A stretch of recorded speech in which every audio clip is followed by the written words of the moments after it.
اچھا، تو جب ہم ٹیکنالوجی کے بارے میں سوچتے ہیں تو اکثر ذہن میں صرف کامیابیوں اور چمک دھمک کی تصویریں آتی ہیں، ہے نا؟ لیکن اس کہانی کا ایک دوسرا رخ بھی ہے، کچھ ایسے چیلنجز جن کا ہم نے شاید تصور بھی نہیں کیا تھا۔ چلیں آج اسی کہانی کے دونوں پہلوؤں کو ذرا قریب سے دیکھتے ہیں۔ تو سوال یہ پیدا ہوتا ہے کہ ہمارے اس ٹیک انقلاب کی اصل حقیقت آخر ہے کیا؟ کیا یہ واقعی اتنی سیدھی سادی کہانی ہے جتنی ہمیں سنائی جاتی ہے، یا پردے کے پیچھے کچھ اور بھی چل رہا ہے؟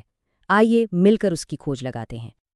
دیکھیں، ٹیکنالوجی کا سب سے پہلا اور بڑا کمال یہ ہے کہ وہ ہماری صلاحیتوں کو کئی گنا بڑھا دیتی ہے۔ یوں سمجھے کہ یہ ایک ایکسیلریٹر کی طرح ہے جو ہماری رفتار کو تیز کر دیتا ہے، اور اس کی سب سے زبردست مثال ہمیں ملتی ہے دوا سازی کی صنعت میں، جہاں یہ انسانی ذہانت کو ایک نئی سطح پر لے جا رہی ہے۔ ذرا سوچیں کہ ایک نئی دوا کو لیبارٹری سے میڈیکل سٹور تک لانا کتنا بڑا چیلنج ہے۔ اس میں سالوں کی انتھک محنت لگتی ہے، اربوں روپے کا سرمایہ خرچ ہوتا ہے اور ہزاروں ناکام کوششیں ہوتی ہیں۔ یہ سچ میں ایک پہاڑ سر کرنے جیسا کام ہے۔ لیکن اب آرٹیفیشل انٹیلیجنس یعنی اے آئی اور کمپیوٹر سیمولیشنز اس پوری کھیل کو بدل رہے ہیں۔ اب ہزاروں بار لیب میں ٹیسٹ کرنے کے بجائے مشینیں لاکھوں ممکنہ نتائج کا تجزیہ سیکنڈوں میں کر سکتی ہیں۔ اس سے یہ پورا عمل ناقابل یقین حد تک تیز اور مؤثر ہو گیا ہے۔ مثال کے طور پر کینسر کے علاج میں استعمال ہونے والی ایک دوا سائکلوفاسفامائڈ کو بنانے میں پرانے طریقوں سے کامیابی کی شرح صرف 64% تھی، یعنی بہت سا وقت اور وسائل ضائع ہو جاتے تھے۔ یہ ہمارا سمجھیں کہ ایک سٹارٹنگ پوائنٹ ہے۔ لیکن جب اسی عمل میں اے آئی کو شامل کیا گیا تو یہی کارکردگی بڑھ کر 71% ہو گئی۔ اب یہ ایک واضح اور ٹھوس بہتری ہے جو ہمیں ٹیکنالوجی کی اصل طاقت دکھاتی ہے۔ اور بات صرف رفتار کی نہیں ہے، حفاظت بھی اتنی ہی اہم ہے۔ ایک اور دوا ایماٹینب میسیلیٹ کی تیاری میں اے آئی کی مدد سے سیفٹی میں 27% کا اضافہ ہوا۔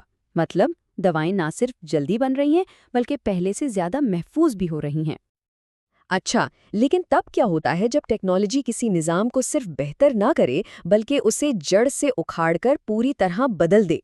اس ڈسرپٹیو طاقت کو سمجھنے کے لیے ریٹیل یعنی خرید و فروخت کی دنیا سے بہتر کوئی مثال ہو ہی نہیں سکتی۔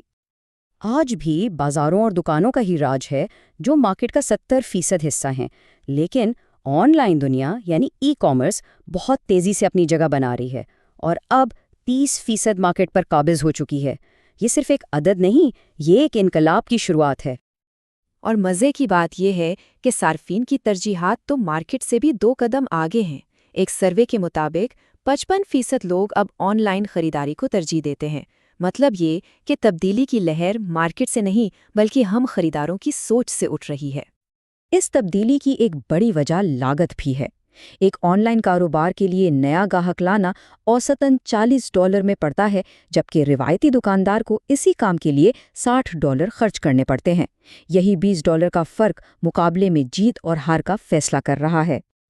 تو ہم نے دیکھا کہ ٹیکنالوجی رفتار بھی بڑھاتی ہے اور پرانے نظاموں کو توڑتی بھی ہے، لیکن جب یہی ٹیکنالوجی انسانی رویوں، ہماری عادتوں اور سماجی نظام کی پیچیدہ حقیقت سے ٹکراتی ہے تو پھر کیا ہوتا ہے؟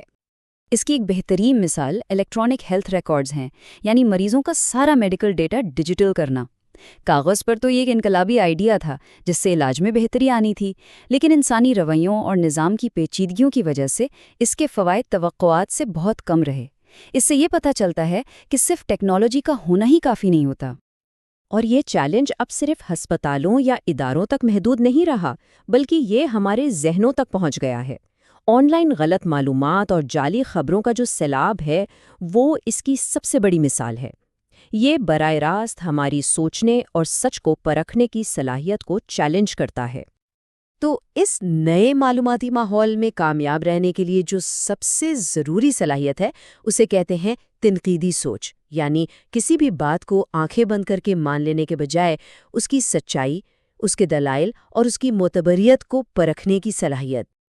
اور یہ کوئی جادوئی صلاحیت نہیں ہے، بلکہ یہ سیکھی جانے والی ٹھوس مہارتوں کا ایک مجموعہ ہے، جیسے دلائل کا تجزیہ کرنا، غیر یقینی صورتحال میں فیصلے لینا اور مسائل کا حل تلاش کرنا۔ یہ وہ ذہنی اوزار ہیں جن کی آج ہمیں سب سے زیادہ ضرورت ہے۔ تو ہم نے ٹیکنالوجی کو رفتار بڑھاتے دیکھا، نظام بدلتے دیکھا اور انسانیت سے ٹکراتے بھی دیکھا۔ ان تمام پہلوؤں کو جوڑ کر اب ہم اس کہانی کے سب سے اہم نتیجے پر پہنچ رہے ہیں۔ اس ڈیجیٹل دور کا سب سے اہم اور سب سے طاقتور اوزار وہ کسی مشین، کسی ایپ یا کسی سافٹ ویئر میں نہیں ہے، وہ ہمارے اپنے ذہنوں کے اندر ہے۔ ہماری تنقیدی سوچ کی صلاحیت ہی وہ چابی ہے جو ٹیکنالوجی کے حقیقی خزانوں کو کھول سکتی ہے اور ہمیں اس کے خطرات سے محفوظ رکھ سکتی ہے۔ اصل انقلاب باہر نہیں، ہمارے اندر برپا ہونا ہے۔ تو آخری سوال یہ ہے کہ اس دنیا میں جسے کوڈ اور الگوریدم ہر روز ایک نئی شکل دے رہے ہیں، کیا ہم اس ذہنی چیلنج کا مقابلہ کرنے کے لیے تیار ہیں جو ٹیکنالوجی ہم سے ہر قدم پر مانگ رہی ہے؟